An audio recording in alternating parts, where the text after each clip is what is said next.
Bonjour à toutes et à tous et bienvenue pour cette nouvelle vidéo.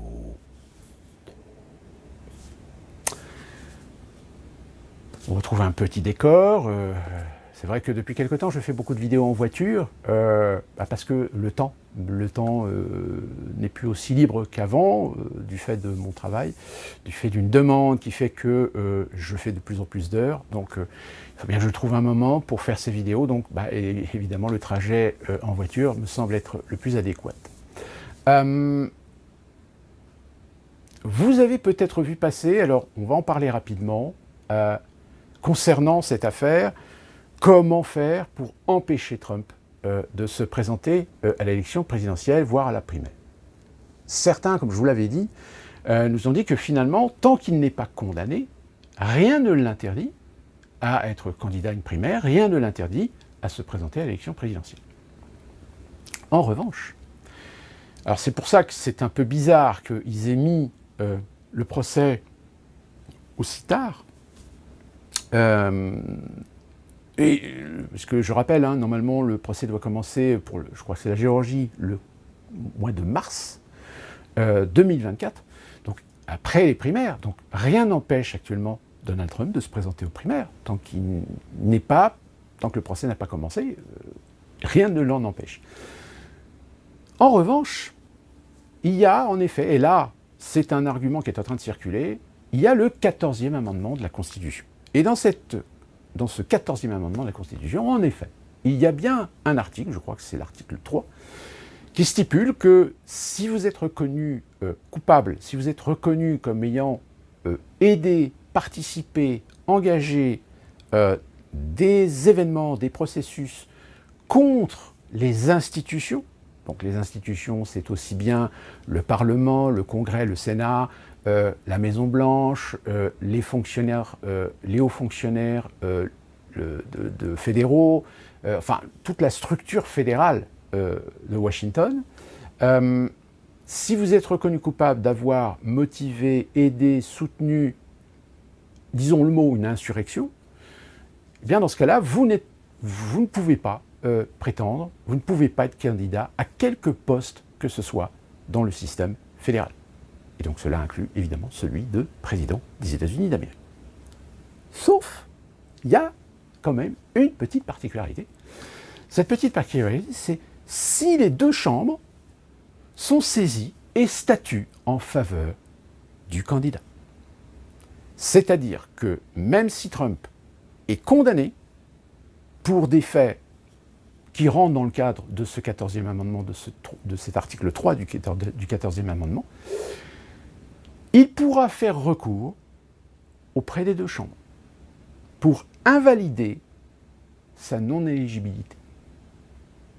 À l'heure actuelle, je rappelle qu'une des deux chambres, le Sénat en particulier, est entre les mains des républicains. Mais d'ici là, il y aura évidemment un statu quo, puisque le Sénat, évidemment, voterait en faveur de son immunité, alors que la Chambre des représentants, qui est entre les mains ou à moins que ce soit l'inverse, je ne sais plus. Enfin, rectifiez-moi, mais il me semble que c'est... je ne sais plus si c'est la Chambre des représentants. Si, c'est la Chambre des représentants, pardon, qui a basculé républicain, puisque, évidemment, ils ont été obligés de changer de président. Et le Sénat, lui, par contre, est resté entre les mains des démocrates.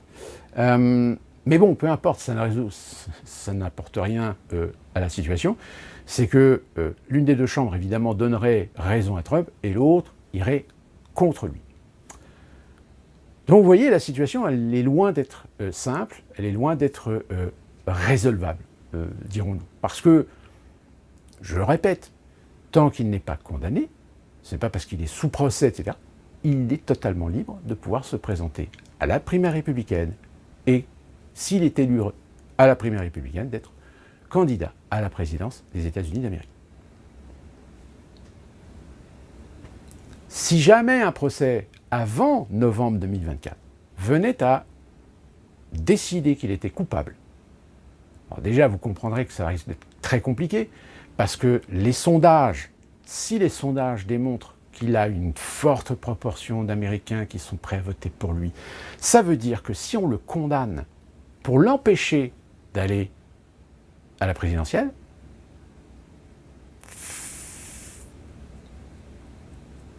Je vous dis franchement, moi je suis dans un endroit où je crains rien. En revanche, je pense qu'il va y avoir des grandes villes, des grandes métropoles, où ça risque de pas très bien se passer. Parce que ça serait une procédure, alors une procédure qui est juridique, mais admettons-le, qu'elle ne serait pas aussi motivée si ce n'était pas Donald Trump. Moi, je vais vous dire, de toute façon, je pense que l'élection, elle est déjà pliée, sauf s'il arrive quoi que ce soit à Biden d'ici là, ça sera le candidat qui sera en face de Donald Trump qui sera élu. Parce qu'ils vont tout faire pour empêcher Trump d'être réélu. Quitte, je dis bien quitte, à risquer d'un côté des émeutes, des insurrections, surtout dans les grandes villes, quitte peut-être à voir certains États qui vont nous rejouer évidemment le couplet de la fraude. Allez savoir la fraude, si jamais Donald Trump a l'assurance d'avoir une majorité de grands électeurs, que la fraude sera tellement flagrante, mais qu'ils vont faire comme ils ont fait en 2020, c'est-à-dire qu'ils vont balayer en disant ouais, enfin oui, mais non, il n'y a pas de fraude. Il n'y a jamais eu de fraude. Ça n'existe pas. Alors que si, même en France, il y a de la fraude en France. Mais c'est tellement marginal, c'est tellement infime, que ça n'a aucune conséquence sur le résultat final. Et en 2020, c'est pareil. Il y a un État en particulier où la fraude a été beaucoup plus accentuée, alors qu'en réalité, vu l'écart de voix qu'il y avait dans cet État, même si la fraude était avérée, ça n'aurait rien changé au résultat final. Mais ça remet encore en question le fait de la belle démocratie. C'est-à-dire que aujourd'hui, ce sont les intérêts politiques, ce sont les intérêts élitistes, ce sont les intérêts des États profonds qui priment contre les intérêts du peuple. Et quand je parle de fraude, quand je parle de trucage d'élections, comme je vous l'ai dit dans une précédente vidéo, attendez-vous à ce qu'en France, si jamais les sondages internes, je parle de sondages internes, c'est-à-dire ceux qui ne sont pas publiés par les médias, ceux qui sont commandités par les partis politiques, ou par les personnalités politiques, qui sont confidentiels, pour lesquels vous n'entendrez jamais parler, mais qui sont faits, là, en effet, sérieusement, sur un panel beaucoup plus représentatif, pour avoir une température, pour savoir... Alors, on va vous publier, par exemple, vous publiez un sondage sur BFM en vous disant qu'Emmanuel Macron a progressé 2 points en notoriété. Allez savoir, l'Élysée va faire le même sondage, mais qui va être confidentiel. Et là, peut-être que ça se trouve, le résultat va être encore plus catastrophique que le sondage public, c'est-à-dire le sondage publié. Donc, gardez bien ça en tête. La prochaine fois que vous verrez un sondage, réfléchissez bien. Ok, ça c'est le sondage. Pour nous, les gueux, mais ça se trouve peut-être que le sondage qu'ils ont fait en confidentiel, peut-être est beaucoup plus catastrophique. Et ce catastrophisme pourrait bien inciter Macron et sa clique, pourrait bien inciter les gens qui soutiennent Macron, qui l'ont mis en place, à faire en sorte de frauder.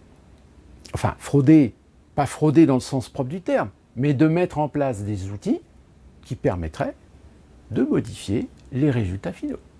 Ni vu, ni connu, puisque je rappelle quand même que qui a la responsabilité des résultats finaux, si ce n'est le ministère de l'Intérieur.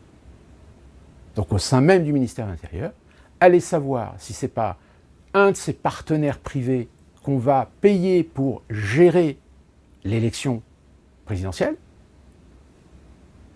et bidouiller les chiffres. C'est ce qui s'est passé aux États-Unis. Aux États-Unis, dans certains comtés, ce sont des organismes privés qui ont eu la responsabilité de gérer le comptage des voix. Et en effet, malheureusement pour eux, il y a des gens qui ont filmé des trucs, mais très clairement, qui ont alimenté aussi ce doute sur l'élection présidentielle de 2020. On se souvient, près de Philadelphie, par exemple, de ce bureau qui a demandé, parce qu'ils n'avaient pas fini de compter les voix, de demander aux gens d'arrêter de compter, de reprendre demain matin à 6 heures, Et ils ont attendu que tous les observateurs, puisque sur les bureaux de comptage, vous avez des observateurs officiels, des observateurs représentant les différents partis en lice. On leur dit, non, vous pouvez rentrer chez vous, vous revenez à 6 h du matin pour la suite du comptage. Et donc les observateurs sont partis. Sauf qu'il y a un observateur à un moment donné qui s'est dit, mais attends, pourquoi les employés restent? Et au bout d'une heure, je crois, au bout d'une heure, 1 h 30, ils se sont rendus compte qu'ils ont demandé aux employés de retourner à leur poste pour continuer le comptage. Et là, en effet, un de ces observateurs a dit, attendez, mais vous continuez le comptage là? Oui, mais les bureaux sont fermés, donc vous n'avez plus accès pour l'instant. Les comptages sont repartis. Donc vous avez fait en sorte de nous dégager pour pouvoir continuer à faire les comptages. Mais c'est hors la loi, vous n'êtes pas dans les règles. Mais ça, évidemment, ce n'est pas le genre d'exemple que les médias... Alors, en effet, ça rentre, comme je vous le disais tout à l'heure, sur la petite portion marginale qui, en réalité, au résultat final, même si il y a annulation de l'expression, une annulation de ce vote dans ce bureau de Pennsylvanie, ça n'aurait rien changé véritablement au résultat final au niveau du comté. Enfin, au niveau du comté, si, mais au niveau de l'État, ça n'aurait pas changé grand-chose. Eh bien, en France, regardez, je vous avais dit, nous autres Français, aux États-Unis, nous n'avons quasiment plus de bureaux de vote. Tout du moins, la plupart des bureaux de vote ont été retirés, puisque c'était ce qu'on appelle des correspondants qui organisaient des bureaux de vote selon les endroits. Moi, mon bureau de vote était à Charlotte. C'était un correspondant qui avait un bureau à Charlotte et qui organisait toutes les élections, que ce soit les législatives, les présidentielles, etc.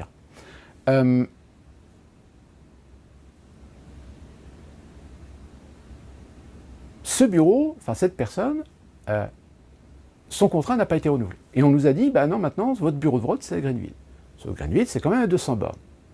Donc déjà, c'est-à-dire que là, vous faites en sorte d'essayer d'empêcher, enfin pas d'empêcher, mais de dissuader les gens de se taper 400 bornes aller-retour pour aller voter.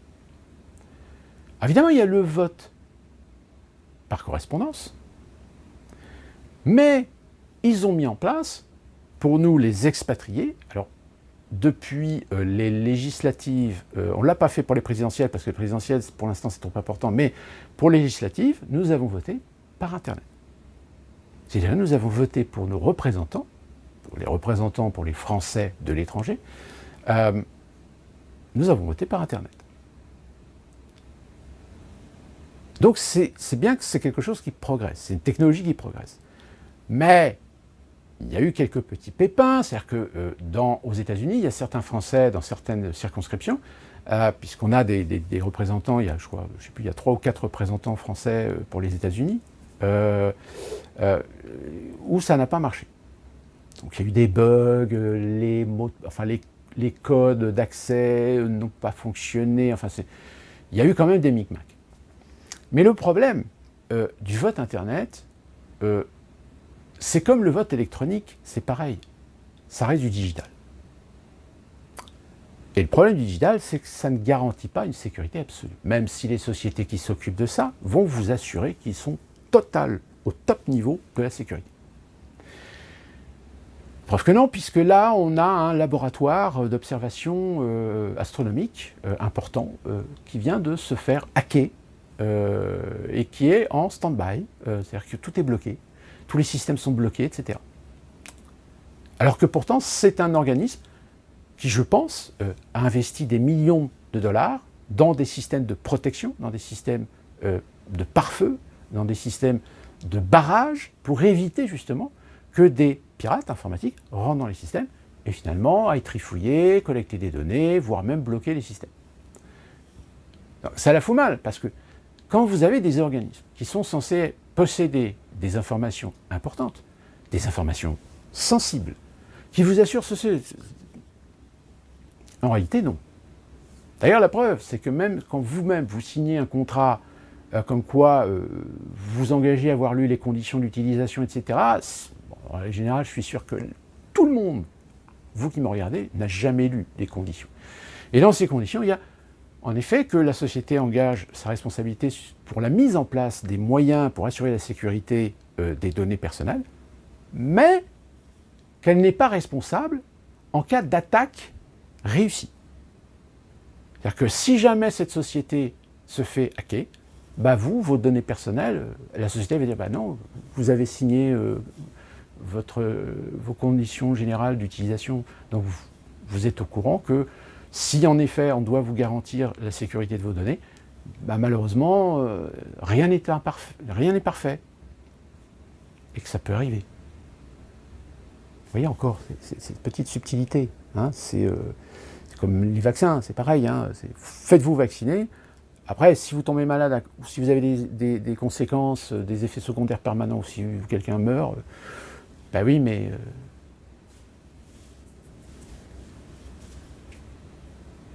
ben oui.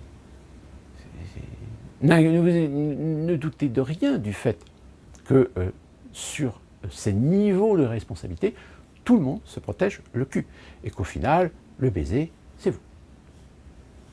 Donc, pour revenir à l'élection présidentielle, pour revenir à cette affaire qui consiste à savoir est-ce que finalement Trump va être bloqué? Est-ce que Trump va pouvoir participer à l'élection présidentielle? Eh bien aujourd'hui, on n'en sait rien. On n'en sait rien puisque tout dépendra de la façon dont les procès qui, je rappelle, ont pour but de l'empêcher, de trouver la petite bête, le petit défaut, le petit écart, quel qu'il soit.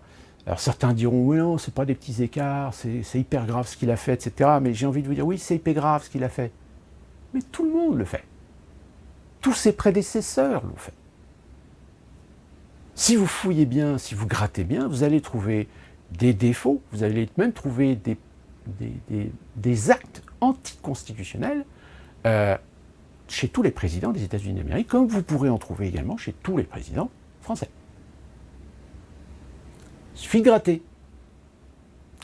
Mais si vous commencez à gratter, bah là, vous devenez dangereux. Parce qu'évidemment, ça veut dire qu'il va falloir que vous alliez plonger votre nez dans des données protégées. Des données classifiées secret défense, secret d'État. Donc, affaire à suivre. Donc vous entendrez certainement peut-être dans les médias dire oui, ça y est, il y a bien un texte dans la Constitution américaine qui prévoit d'interdire à Donald Trump de se présenter, etc. Non, il n'interdit pas à Donald Trump de se présenter en l'état actuel. Je rappelle, dans l'état actuel, il n'est pas condamné de quelques faits qui pourraient être considérés comme étant constitutionnellement un empêchement pour Donald Trump d'être éligible à quelque élection ou à quelque poste fédéral que ce soit. Voilà où on en est maintenant.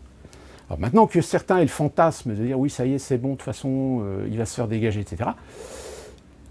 J'ai envie de dire à ces gens, attention, raison gardée, attention, prudence, ne tuez pas la peau de l'ours avant de l'avoir tué. Restons factuels. Même si, en effet, on peut espérer que. Mais maintenant, si vous voulez mon opinion personnelle, de toute façon, la démocratie américaine, elle est morte. Comme la démocratie française, la République est morte. Puisque tous ceux qu'aujourd'hui, on vous met en avant en tant que politiciens, tous ceux qui réclament votre bulletin dans l'urne, sont des guignols, sont des marionnettes. Macron est une marionnette. Macron est un exécutant. Macron est un liquidateur. Ce n'est pas un président des États-Unis d'Amérique. Tout comme Biden n'est pas président des États-Unis d'Amérique dans les faits. Il l'est sur le papier parce qu'il a gagné une élection, mais aujourd'hui, comme vous le voyez, très clairement, ce n'est pas lui qui dirige le pays. Sauf qu'évidemment, que ce soit TF1, LCI, BFM, CNews, Europe 1, France Inter, RMC, il n'y en a pas un à un moment donné qui va mettre quand même l'évidence et dire mais attendez, vu l'état du mec, mais qui dirige les États-Unis en ce moment?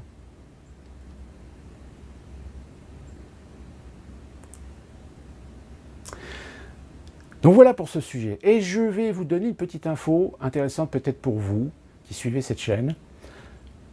Vous vous souvenez, je vous ai parlé de ce film, The Sound of Freedom.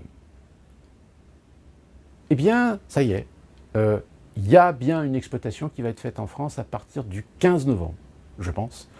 Alors par contre, il y a très peu de copies pour la France, mais je pense que vu l'engouement, vu le phénomène, vu le buzz que ça a fait sur Internet, je pense que n'importe quel cinéma qui se respecte aura tout intérêt à sortir le film, parce que je pense que surtout, je pense d'ailleurs au cinéma indépendant, au cinéma d'art et essai, s'ils veulent se faire des complets, je pense qu'à mon avis, ils ont tout intérêt à sortir le film. Parce que je ne pense pas que ce film sortira dans les grands multiplex.